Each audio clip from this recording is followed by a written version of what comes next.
Hello my dear students, today's topic is mole concept. ये बहुत ज्यादा इंपॉर्टेंट टॉपिक है और बच्चों मैं आपको ये बता दूं कि ये सिर्फ बेसिक कॉन्सेप्ट्स ऑफ केमिस्ट्री का ही इंपॉर्टेंट चैप्टर नहीं है, but it is going to be applied in most of the problems, चाहे वो 11th के क्वेश्चंस हो या 12th के चैप्टर्स के प्रॉब्लम्स हो। You will see the application of mole concept in majority of the questions. Before going for this mole concept in detail, थोड़ा सा हम क्विक रिकैप करेंगे for the some of the basic terminologies जो शायद क्या जरूर ही पढ़ा होगा, अपने जूनियर क्लासेस में भी पढ़ा होगा, but we are going to apply these concepts here. These terms we are going to use again and again and also questions can also be asked from these topics. तो थोड़ा सा कुछ terminologies देख लेते हैं। पहले तो मैटर के बारे में, जैसे हमने लास्ट क्लास में ही कहा था कि matter is anything which occupies space and has got some weight, right? और मैटर कुछ भी, air, water, liquid, solid, gas, everything is matter, isn't it? ये भी एक मैटर है। तो मैटर में हम केमिस्ट्री में यही पढ़ते हैं कि मैटर का बेसिक कंस्टिट्यूएंट क्या है और ये कैसे अरेंज्ड है, how is this arranged in this matter. तो किसी भी मैटर का बेसिक कंस्टिट्यूएंट है atoms and molecules, right? So atoms and molecules होते क्या है, एटम्स का स्ट्रक्चर कैसा होता है, ये सब भी आपका एक रफ आइडिया तो आपको है, ऑलरेडी है। What are atoms? Atom has a positively charge nucleus. There is a positively charge nucleus. Nucleus के अंदर होता है न्यूट्रॉन्स प्लस प्रोटॉन्स। न्यूट्रॉन्स और प्रोटॉन्स, हमें पता है कि neutrons are neutral, protons are positively charge, इसीलिए ये न्यूक्लियस होता है positively charge. So sum of the neutrons and protons together, those total are called nucleons. Neutrons and protons. Neutrons and protons are called nucleons. जो भी nucleus के अंदर उसके particles होते हैं एटम्स के, उन्हें कहते हैं nucleons, right? What is atomic number of different elements having different atomic number but same mass number? Different element है तो obviously different atomic number तो होंगे ही, तो लेकिन उसका मास नंबर सेम होता है। These are called as isobars. Atoms of different elements having different atomic number but same mass number. Same mass number. As for example, let us take carbon 14 isotope and nitrogen 14. Carbon का atomic number 6 है, nitrogen का 7 है, दोनों का ही mass number 14 है। So these are called as isobars. Now what are isotones?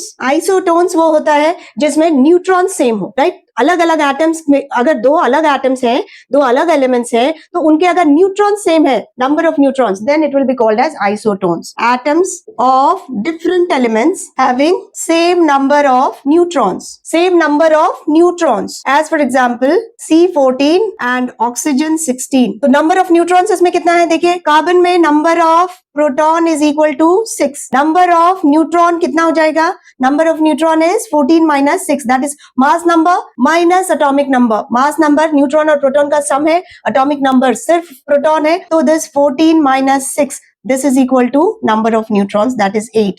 Oxygen में proton कितना होता है? 8, that is the atomic number, and number of neutrons in oxygen is mass number minus atomic number, that is equals to 8. तो दोनों में number of neutrons 8 है, so these will be called as isotones. Now what are isodiapers? क्या होते हैं isodiapers are atoms of different elements जिसमें सिर्फ neutrons minus protons का रेशियो, न्यूट्रॉन्स माइनस प्रोटॉन्स का डिफरेंस सेम हो, that is called isodiapers. Okay, atoms of two different elements having same difference of nucleons, same difference of neutrons minus protons.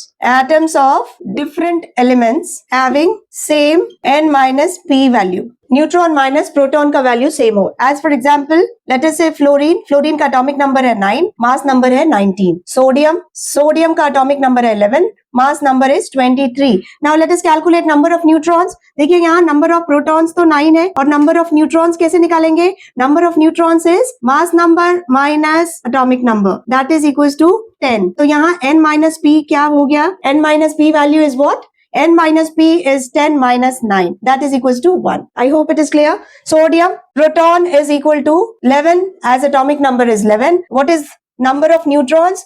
This mass number, that is 23, minus atomic number, that is 11. So this is equals to 23 minus 11. So we have 12 neutrons. So n minus p value here will be equals to 12 minus 11, that is equals to 1. So n minus p value दोनों में आ गई कितनी? 1. So these will be called as isodiapers. Clear? These are some of the terminologies.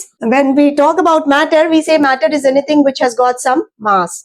है ना, उसका कुछ मास होना चाहिए। तो अगर उसका मास है तो हमें उसे वे करने आना चाहिए, right? We should be able to weigh it, right? और उसके बेसिक कंस्टिट्यूएंट्स हमने कहा एटम्स और मॉलिक्यूल्स है, तो एटम्स और मॉलिक्यूल्स को हमें वे करने आना चाहिए। We should be able to weigh atoms and molecules. अब देखो एटम्स और मॉलिक्यूल्स इतने छोटे हैं कि you can not take one particular atom और one particular molecule and you can not weigh it on a weighing balance, right? So what we can do is we can compare. We can actually compare that how many times hydrogen is lighter than carbon or how many times oxygen is heavier than hydrogen, isn't it? So कोई भी चीज compare करने के लिए we need to have a standard reference, clear? और इस case में atomic mass को कंपेयर करने के लिए एक स्टैंडर्ड रेफरेंस जो हमने फिक्स किया है that is C12 isotope. Isotope अभी हमने डिस्कस किया, सो C12 isotope is the standard reference for calculation of relative atomic mass. So this relative atomic mass, that is RAM. क्या होता है relative atomic mass? It is mass of one atom of the substance upon mass of 1/12th of one atom of C12 isotope. Clear? Mass of one atom of the substance. उसको हमने किससे compare किया? Carbon के 1/12th के मास से। Clear? Carbon के 1 atom के 1/12th part से हमने कंपेयर किया। That is called relative atomic mass. अब आप ये पूछेंगे कि मैम कार्बन ही क्यों ना हम ऑक्सीजन या हाइड्रोजन को हम क्यों नहीं फिक्स कर सकते, नाइट्रोजन को क्यों नहीं फिक्स कर सकते? तो बेटा carbon is taken as the standard reference because एक तो कार्बन बहुत ज्यादा अबंडेंस है और कार्बन के C12 आइसोटोप जो है that is very very stable. In fact majority approximately we can say 98 to 99% of the carbon is present in this C12 isotope. पूरे यूनिवर्स में जितना भी कार्बन है ये सारे ऑर्गेनिक कंपाउंड्स में होता है, सारे लिविंग ऑर्गेनिजम्स में होता है, लैब्स में बहुत वाइडली यूज्ड होता है। So that is why carbon C12 isotope is taken as the standard reference and this is accepted all over the world.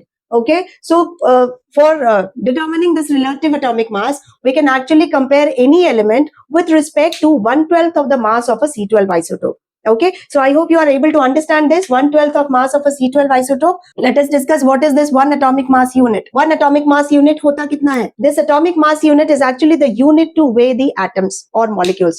जैसे कोई भी चीज अगर आप weigh करते हैं तो उसको kg में weigh करते हैं, right? We weigh in terms of kg और grams और हमें एक आइडिया होता है कि अगर kg में आप weigh कर रहे हैं तो उसका मास कितना होगा। अगर हमने कहा 1 kg तो उसका कितना मास होगा? We have that idea. तो atomic mass unit कितना है? Let us see how heavy or how light it is. Actually these atoms and molecules are so small कि हमें एक बहुत ही छोटा यूनिट चाहिए इसके वेट मेजरमेंट के लिए। So this atomic mass unit कितना है? One atomic mass unit कितना होता है? अगर एक कार्बन के C12 आइसोटोप को आपने 12 इक्वल पार्ट्स में डिवाइड कर दिया, divide it into 12 equal parts. Let us assume that these are the 12 parts of carbon. इसमें से जो 1 पार्ट होगा this will be called as 1 AMU. Is it clear? So we cut the carbon atom into 12 equal parts. उसमें से जो एक part होगा उसका मास होगा 1 AMU. You can understand how light it is. Carbon का C12 एक कार्बन एटम कितना छोटा है, we can't even see with our eyes. उसको 12 पार्ट्स में आपने डिवाइड करके 1 part, this is equal to 1/12th of mass of C12 isotope and this is equal to 1 AMU. Is it clear? This is 1 AMU and it has been found कि ये 1 AMU is actually it is equal to the mass of one hydrogen atom. Means hydrogen is 12 times lighter than carbon, isn't it? Carbon is 12 times heavier than hydrogen. I hope you are able to understand. So this is equal to 1 AMU is equal to mass of one hydrogen atom. So that's how we can compare. We can have relative atomic mass of any element with respect to 1/12th of the mass of a C12 isotope. अब इसके just पहले हमने ये discuss किया था कि किसी भी एटम में जो मास होता है वो किसकी वजह से होता है। कोई भी एटम का मास किसकी वजह से होता है? हमने डिस्कस किया कि एटम के न्यूक्लियस में है न्यूट्रॉन्स एंड प्रोटॉन्स और इसके सराउंडिंग है इलेक्ट्रॉन्स। तो इनके जो पार्टिकल्स हैं यही तो कंट्रीब्यूट करेंगे एटम के मास में, isn't it? तो इसके पार्टिकल्स क्या क्या है? Neutrons, protons and electrons. Neutrons और प्रोटॉन्स का मास एग्जैक्टली सेम होता है और इलेक्ट्रॉन्स का मास बहुत ही कम। It is actually more than 1000 times lighter than the mass of a proton or a neutron. Is it clear? Mass of a proton is equal to 1.66 into 10 to the power minus 24 grams, or we can say 1.66 into 10 to the power minus 27 kg, right? And this is same as mass of a neutron. This is same as mass of a neutron and mass of an electron. Mass of an electron is 1 by 1837 times mass of a proton or neutron. 1 by 1837 times mass of a proton or neutron. Clear? तो सोचो electron का मास अगर इतना छोटा है तो उसको आप इसमें ऐड भी करोगे तो it will be almost negligible, right? तो we can ignore it. Electron का मास बहुत कुछ ज्यादा कंट्रीब्यूट ही नहीं करता एटम के मास में. तो एटम का मास किसके वजह से होता है? एटम का मास होता है only because of the mass of neutrons and protons. So mass of an atom is actually mass of neutrons and protons. Clear? Mass of an atom is sum of masses of neutrons and protons. तो अभी जो हमने यहाँ discuss किया 1 AMU, this 1 AMU is actually, अब carbon में कितना है प्रोटॉन, कितना है न्यूट्रॉन? कार्बन में we have 6 proton and 6 neutron, isn't it? 6 proton और 6 न्यूट्रॉन, तभी तो कार्बन का, पूरे कार्बन एटम का एटॉमिक मास है 12. यहाँ हमने कहा कि 1/12 of the mass of a C12 isotope is 1 AMU. So the whole carbon atom का मास कितना होगा? 12 AMU, right? 1 AMU is mass of 1 hydrogen atom. और हम कह सकते हैं कि 12 AMU, 12 AMU, it is the mass of a C12 isotope, that is a carbon atom. 12 AMU is mass of one carbon atom. I hope it is clear. तो एक carbon atom में 6 proton और 6 न्यूट्रॉन होते हैं. तो 1 AMU is actually nothing but mass of a proton. Yeah, mass of 1 neutron. 1 AMU is mass of 1 proton. Yeah, this is same as mass of 1 neutron. Clear? तो इसीलिए carbon का atomic number, mass number is 12. Atomic mass of carbon is 12. Clear? अब आप ये सोच सकते हैं कि पीरियोडिक टेबल में जब आप देखते हैं तो बहुत सारे जो एटॉमिक मासेस हैं, they are given in terms of decimal fractions, isn't it? तो अब ये सोचो कि कैसे उस फ्रैक्शन में, how do you get it? हमने न्यूट्रॉन को तोड़ तो नहीं दिया, प्रोटॉन्स को तोड़ तो नहीं दिया, they are not broken and calculated, right? Then how do you get it in terms of fractions? Yes, so whatever you see in periodic table is actually the average atomic mass of all the isotopes present in this universe. जैसे हमने कहा कि carbon के 2 isotope इस universe में exist करते हैं, that is C12 isotope and C14 isotope. इसी तरह से बहुत सारे एलिमेंट्स के कुछ आइसोटोप्स एग्जिस्ट करते हैं in this universe. And what we see in the periodic table, जितने भी आपको डेसिमल में वैल्यूज दिखते हैं ना, वो क्या होते हैं? That is not just the mass number, it is average atomic mass of all the isotopes of that particular element. Is it clear? जैसे let us calculate average atomic mass of chlorine. Average atomic mass of chlorine. तो chlorine exist करता है in this universe in the form of 2 isotopes. Chlorine exist करता है in Cl35 and Cl37. Chlorine का atomic number is 17 और chlorine का मास number है. 2 तरीके का एटम होता है, 2 types of chlorine atoms are present in the universe, Cl35 and Cl37. Cl35 मतलब इसमें नंबर ऑफ प्रोटॉन्स हो जाएंगे 17 and number of neutrons are 18, isn't it? And Cl37 in this number of protons are 17 and number of neutrons are 20. So there is no breaking or fraction of neutrons or protons. So please all of you don't get confused, okay? So what we are doing here, what we are saying here is average atomic mass इन दोनों isotopes का calculate करना है.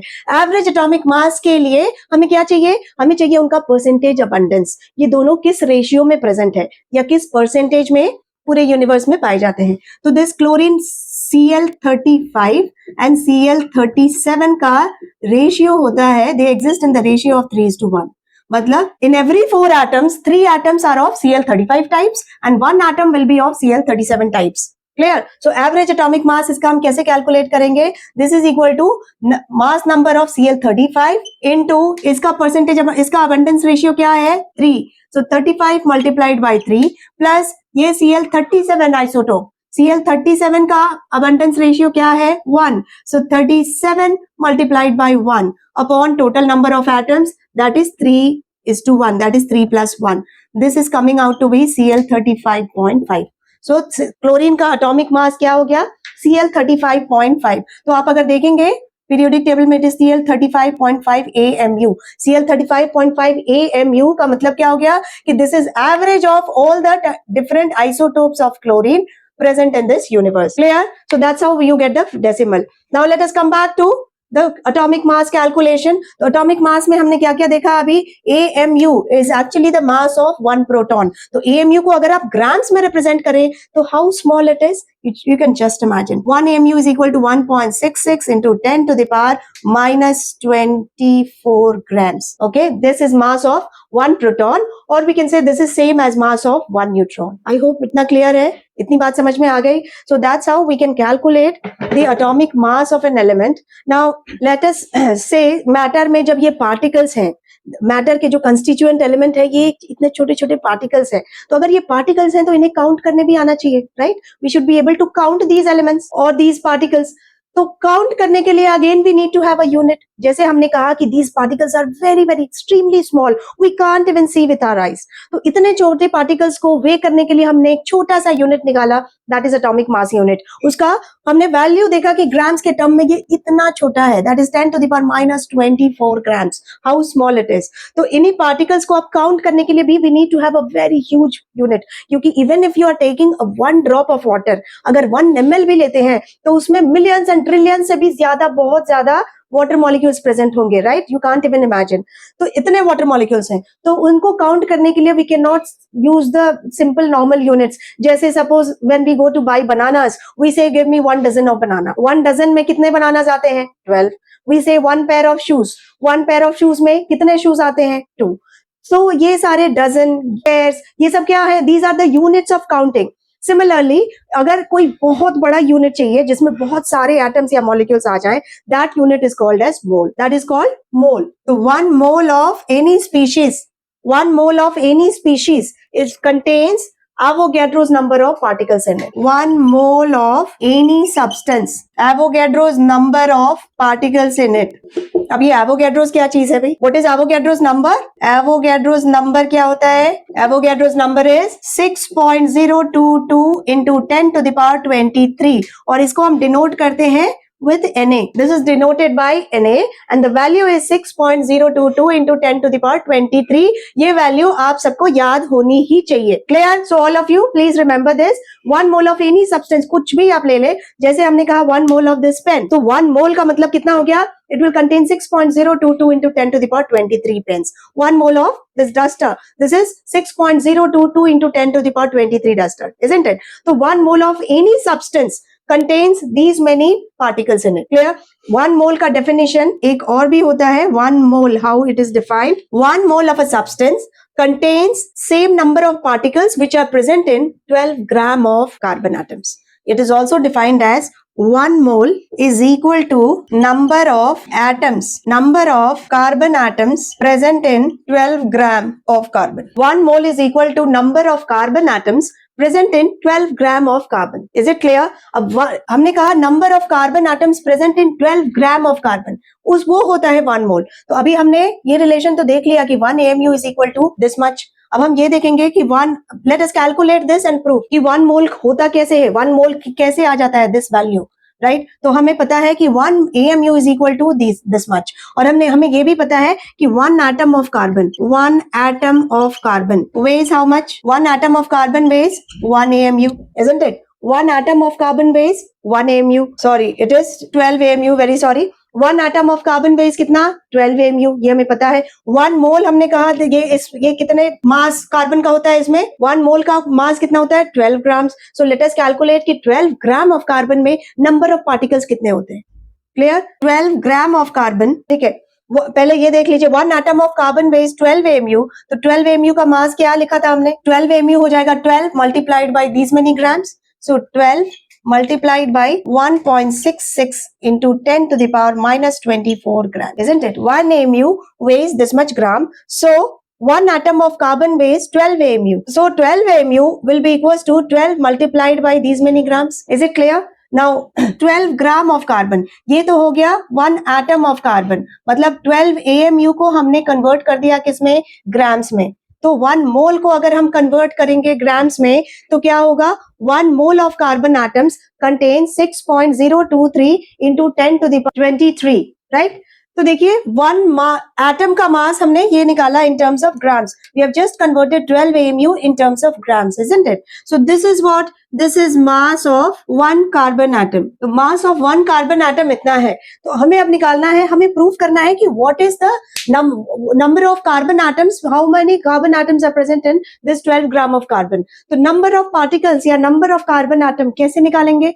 See, अगर total mass है, total mass of the sample, उसमें एक atom के मास से डिवाइड कर दें तो you'll get number of atoms, right? Total mass of the atoms divided by mass of one atom is equal to number of particles, isn't it? तो हम यहाँ लिख सकते हैं number of carbon atoms present in 12 gram of carbon. Number of carbon atoms present in 12 gram of carbon. How much it is? 12 gram, that is total mass upon, ये क्या है? Mass of one carbon atom in terms of grams. तो 12 gram divided by ये mass of one atom, 12 multiplied by 1.66 into 10 to the power minus 24 grams. तो इसमें से this 12 and 12 is cancelled. तो this is 1 upon 1.66 into 10 to the power minus 24 grams.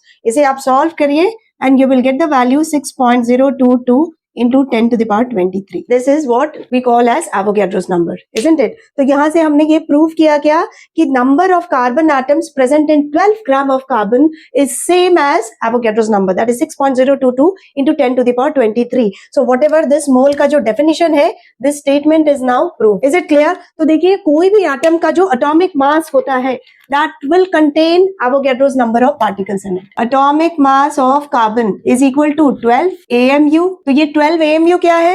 This is mass of just one carbon atom. Atomic mass of carbon अगर हमने कहा 12 AMU, so this is mass of one carbon atom. And we have a term called gram atomic mass. Gram atomic mass. This is GAM. Gram atomic mass is this atomic mass expressed in terms of grams. Atomic mass यहाँ AMU में लिखा है. This is mass of just one carbon atom. और इसी को अगर grams में represent कर दें तो this will become a gram atomic mass and this is same as molar mass. Molar mass का मतलब है mass of one mole of the substance. Clear? So this is gram atomic mass. This we can write atomic mass expressed in terms of grams. Expressed in terms of grams. जैसे यहाँ 12 AMU is mass of one carbon atom. तो gram atomic mass of carbon क्या होगा? Gram atomic mass of carbon is 12 gram. This will contain mass of, this is mass of 6.022 into 10 to the power 23 carbon atoms. I hope इतनी बात समझ में आई. Is it clear?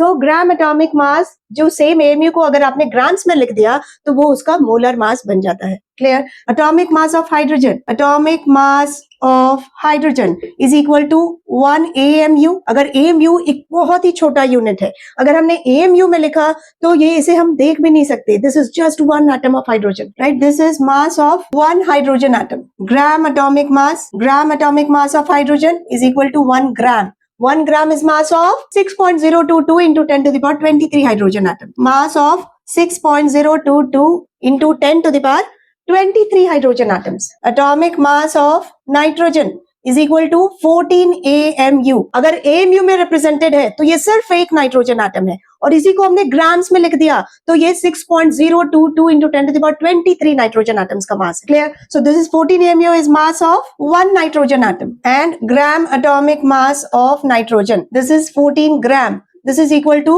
mass of 6.022 into 10 to the power 23 nitrogen atoms, 22 nitrogen atoms. So 14 gram will be having 6.022 into 10 to the power 23 nitrogen atoms. तो जैसे हमने atomic mass और gram atomic mass की बात की, similarly we can talk about the molecules as well, right? जब molecules की बात करते हैं तो number of molecules can also be calculated in the similar way. molecular mass of let's say carbon dioxide कैसे निकालते हैं? Carbon atomic mass is 12 plus 2 oxygen atom है तो 2 multiplied by 16 that is equals to 44. तो अगर हमने लिख दिया 44 AMU तो इसमें कितने कार्बन डाइऑक्साइड मॉलिक्यूल होंगे? This is one carbon dioxide molecule. This is mass of one CO2 molecule. Mass of one CO2 molecule. And same we can represent in terms of gram molecular mass. Gram molecular mass of CO2 कितना हो जाएगा? 44 grams. So 44 grams will be mass of 6.022 into 10 to the power 23 CO2 molecules. Molecular mass of methane, this is equals to 16 AMU. Clear? Carbon 12 and 4 hydrogen. So 16 AMU, this is mass of 1 CH4 molecule. और इसी को हमने अगर ग्राम molecular mass, that is GMM molecular mass, मतलब molecular mass expressed in terms of grams.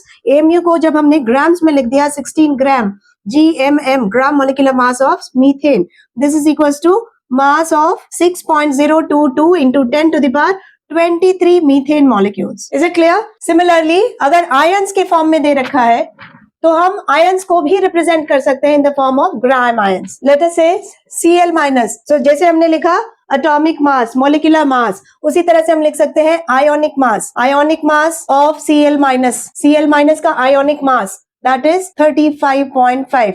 तो इसका हम लिखेंगे AMU. AMU का मतलब क्या हो गया कि इसमें just one ion present है. AMU means it is mass of 1 Cl minus ion, isn't it? And gram ionic mass of Cl minus. Gram ionic mass of Cl minus is 35.5 grams. This is equals to mass of 6.022 into 10 to the power 23 Cl minus ions. I hope it is clear. तो ये term से आप बिल्कुल confuse नहीं करेंगे. Gram atomic mass, gram molecular mass and gram ionic mass. These all are nothing but these all are moles. Clear? ये जब gram ionic mass is mass of 1 mole of Cl minus ions. I hope it is clear. जैसे हमने यहाँ molecular mass लिखा when we are talking about molecules. Similarly, क्योंकि ions हमेशा एक molecule के form में नहीं रहते, तो जब भी ये ionic solid होता है तो we call the molecular mass of that ionic solid as formula mass. Formula mass.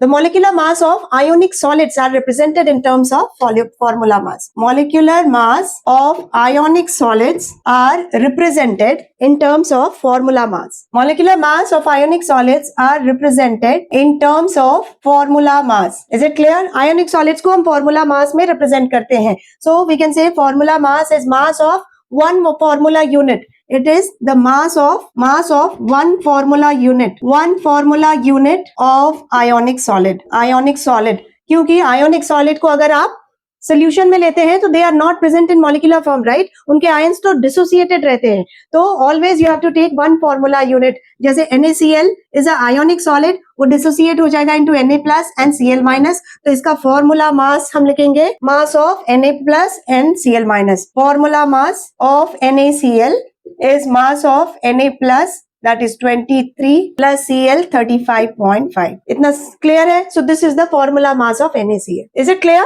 Can we proceed? Okay. Now let us solve some of the questions. अब आप सोच रहे होंगे कि एवोगैड्रोस नंबर कितना बड़ा नंबर है और ये कितने छोटे से स्पीशीज में कितना ज्यादा मॉलिक्यूल्स कितने ज्यादा प्रेजेंट होते हैं. इसका अंदाजा आप इसी बात से लगा सकते हैं कि अगर 1 ड्रॉप ऑफ वाटर आपने लिया, suppose 1 drop of water is 1 ml, right? तो 1 ml में लेट अस कैलकुलेट कि कितने वाटर मॉलिक्यूल्स प्रेजेंट होते हैं. सिर्फ अगर एक ड्रॉप ऑफ पानी का ले, एक ड्रॉप 1 ml ऑफ वाटर, तो लिखिए question, calculate number of water molecules, present in 1 ml of water. Calculate number of water molecules present in 1 ml of water. हमें पता है density of water, right? What is density of water? 1 gram per ml. तो 1 ml का मास कितना है? 1 gram. So mass of water H2O is equal to 1 gram. हमें क्या calculate करना है? Number of particles. तो नंबर ऑफ पार्टिकल्स के लिए सबसे पहले हमें क्या देखना पड़ेगा?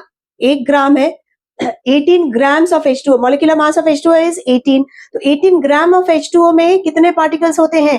6.023 into 10 to the power 23. तो 1 ग्राम में कितने होंगे? 18 ग्राम of H2O. 18 gram is molecular weight of H2O. H2O का molecular weight कितना होता है? Multiplied by 1 plus 16, that is 18. तो 18 ग्राम of H2O contains 6.022 into 10 to the power 23 water molecules. So 1 gram of H2O contains how many water molecules? It will contain 6.022 into 10 to the power 23 divided by 18 water molecules. 18 water molecules, isn't it? This is 3.34 multiplied by 10 to the power 22 water molecules. So can you just imagine कितने ज़्यादा water molecules हैं in just one drop of water, right? So this is a huge quantity. So you will have the problems based upon this. You can calculate number of particles from mass given, or you can calculate number of gram atoms. Number of gram atoms is nothing but number of mole of atoms. Number of gram molecules, which is nothing but number of moles of molecules. Similarly, number of gram ions is number of moles of ions present. So calculate, एक और question solve करेंगे. Calculate number of hydrogen, sulfur and oxygen. Hydrogen, sulfur and oxygen atoms present in 196 gram of H2SO4. Calculate hydrogen, sulfur and oxygen atoms present in 196 grams of H2SO4. Solve करेंगे इसे. 196 gram of H2SO4. 196 gram में number of moles कितने हैं? Number of moles of H2SO4 is equal to 196 by molecular weight. Molecular weight H2SO4 का क्या होगा? H2SO4 का molecular weight, this is equals to 2 multiplied by 1 plus sulfur का होता है 32 plus oxygen is 4 multiplied by 16. This is equals to 98. Clear? So number of moles of H2SO4 is total mass upon molecular weight. Total mass of the substance upon molecular weight. यही हो जाएगा number of moles, right? So this is equals to 196 upon molecular weight, that is 98. This is equals to 2 moles. So each molecule of H2SO4 contains 2 hydrogen. So 2 mole of H2SO4 will contain how many moles of hydrogen? 2 mole of H2SO4 contains 2 multiplied by, हर एक molecule में 2 है इसीलिए 2. This is number of moles 2 and every mole contains 2 atoms, so 2 multiplied by Avogadro's number of hydrogen atoms. Okay? And 2 mole of H2SO4 contains, we have each molecule contains 1 sulfur atom. So 2 mole of H2SO4 contains 2 moles multiplied by each molecule has 1 into Avogadro's number of sulfur atoms. And similarly, let us calculate for oxygen. 2 mole of H2SO4 contains, we have 2 moles multiplied by, हर एक molecule में कितने हैं? 4 oxygen atoms. So 4 multiplied by Avogadro's number of oxygen atoms. Is it clear? I hope इतनी बात समझ में आ गई सभी को. Okay? अभी लास्ट लेक्चर में हमने ये भी पढ़ा है, अपने पिछले वीडियो लेक्चर में Avogadro's hypothesis पढ़ा था. Avogadro's hypothesis क्या होता है? Avogadro's law that equal volume of all the gases under similar conditions of temperature and pressure contains same number of moles, isn't it? तो अगर हमने देखा था कि 2 gas molecules हैं, अगर इसका pressure same है, अगर इसका टेम्परेचर सेम है और इसके वॉल्यूम भी सेम है, सेम वॉल्यूम है, तो नंबर ऑफ मोल्स भी सेम होने चाहिए. दोनों के number of moles are also going to be same. Is it clear? So from this we can actually say that at STP पे क्या करते हैं हम? टेम्परेचर सेम है, प्रेशर सेम है, तो वॉल्यूम भी सेम ही होना चाहिए, राइट? अगर 1 मोल ऑफ द गैस ले तो इसका वाइस वर्सा भी लिख सकते हैं कि if number of moles are same, volume is also going to be same. Isn't it? So we can say at STP any gas, or we can say at STP 1 mole of any gas occupies a volume of 22.7 liters, right? At STP actually initially the STP according to old IUPAC convention, STP का value STP में दिया है, temperature is always given as 0 degree Celsius, that is 273 Kelvin, and pressure is 1 atm according to old IUPAC. Okay? And according to new IUPAC, ये pressure को ATM में ना देकर के उन्होंने लिखा है 1 bar. This is according to new IUPAC. ये थोड़ा सा डिफरेंस है. यहाँ pressure is initially it was taken in terms of atmosphere. अभी उन्होंने थोड़ा सा चेंज किया है, pressure is taken in terms of bar. बहुत ज्यादा डिफरेंस नहीं आता कैलकुलेशन में, बहुत माइनर डिफरेंस आता है. एक्चुअली ये ATM is just slightly greater than bar. 1 ATM is equals to 1.01325 bar. Okay, तो अकॉर्डिंग टू, क्योंकि प्रेशर में थोड़ा सा स्लाइट डिफरेंस है, तो इसीलिए वॉल्यूम में भी पहले वॉल्यूम क्या आता था? 1 mole of any gas occupies a volume of 22.4 litre, और अभी 1 मोल ऑफ एनी गैस, क्योंकि हमने थोड़ा सा प्रेशर को कम कर दिया, तो वॉल्यूम थोड़ा सा ज्यादा आता है, that is 22.7 litre. 1 mole of any gas occupies a volume of 22.7 litre. अगर आप 22.4 लेकर भी कैलकुलेट करते हैं तो कैलकुलेशन में बहुत ज्यादा फर्क नहीं आता. But if you are going to solve the multiple choice questions, then please have a look at the options. Okay, that options में बहुत ज्यादा minute difference अगर हो तो you should take the values according to new IUPAC only. Okay, so at STP, 1 mole of any gas occupies a volume of 22.7 liters, isn't it? So if from here we can actually calculate, अगर आपको moles पता है तो उसका volume भी calculate कर सकते हैं. Is it clear? तो इसके बेसिस पे एक क्वेश्चन और सॉल्व करेंगे. Please right the question. Which of the following weighs least? Which of the following weighs least? Which of the following weighs least? यहाँ हमने दिया है option number A. Option number A is given as 0.5 mole of nitrogen gas, 0.5 mole of nitrogen gas, 0.5 mole of nitrogen gas. Option number B, it is given as 1.204 into 10 to the power 24 molecules of methane. Option number C, please take it as 22 or write it as 44 point. Okay, take it as 22.7 liters of ammonia at STP, 22.7 liters of ammonia at STP. Option number D, 0.5 gram molecule of oxygen gas. Please solve this question. 0.5 mole of nitrogen gas. 0.5 mole of nitrogen gas में कितने nitrogen होंगे बताइए. 0.5 mole of nitrogen. देखिए nitrogen is gas जब दे रखा है तो always it is in the form of N2, right. N2 means 28. N2 का molecular weight क्या हो गया? 28. 14 plus 14. So 0.5. This is equals to 0.5 multiplied by 28 grams. That means 14 gram. Okay. Option number B, 1.0204 into 10 to the power 23 molecules of methane. So this is equal to 1.204 into 10 to the power 24. इतने molecules का weight कितना होगा? तो इसमें कितने moles present होंगे? इसको हम एवोगैड्रोस नंबर से डिवाइड करेंगे. 6.022 into 10 to the power 23. That means 2 moles.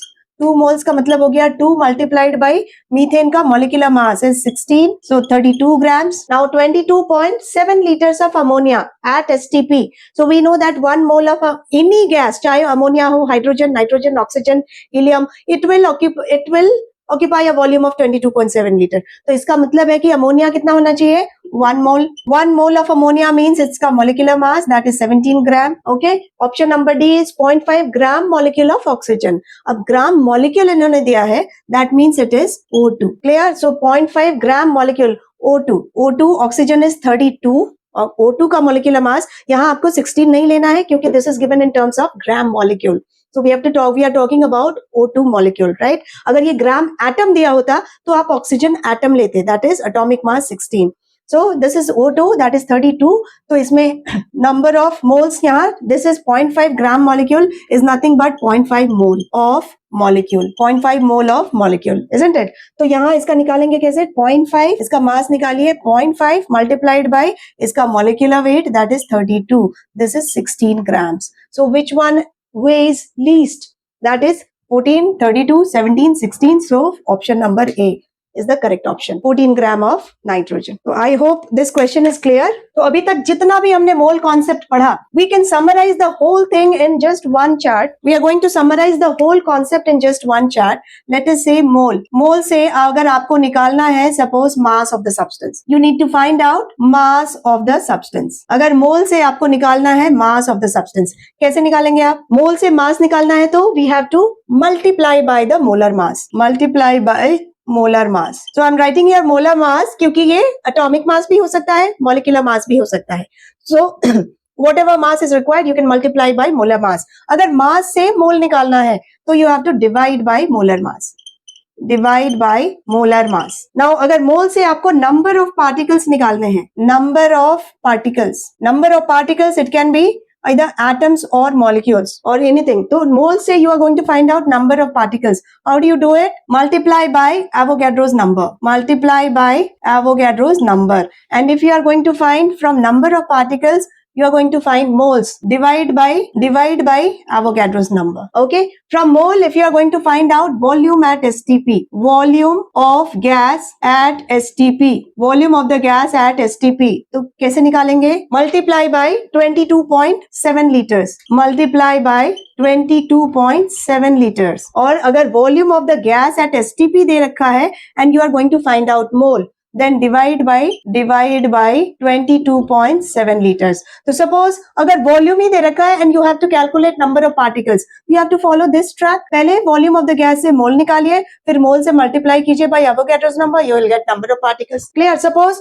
mass of the substance given, you need to calculate number of particles. So you have to follow this track, isn't it? So mass of the substance से first you have to divide by the molar mass to get the mole, and then from mole you have to divide by Avogadro, you have to multiply by Avogadro's number to get the number of particles. तो mole concept पे base सारे questions आप इस chart के according solve कर सकते हैं quickly, isn't it? अगर मोल दे रखा है and you have to calculate number of gram equivalents, number of gram equivalents. तो number of gram equivalents के लिए you have to multiply by n factor. And अगर number of gram equivalents दे रखा है and from that you are going to calculate moles, so you have to divide by n factor. Divide by n factor.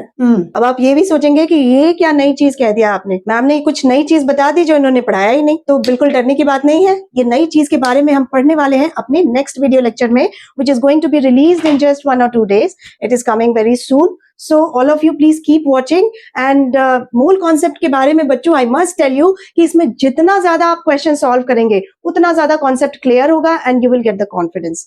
Okay, and I'm sure you are going to solve the problems. Okay, so next class, next video lecture में we are going to talk about this number of gram equivalents, equivalent weight and the n factor in detail, and I'm very sure, I'm confident and ये मेरी guarantee है कि आपके concepts होने वाले हैं super duper clear in after watching all these video lectures. तो अगर अभी तक आपने चैनल को सब्सक्राइब नहीं किया है तो प्लीज उसे सब्सक्राइब करें so that all the videos are accessible to you and it will reach you.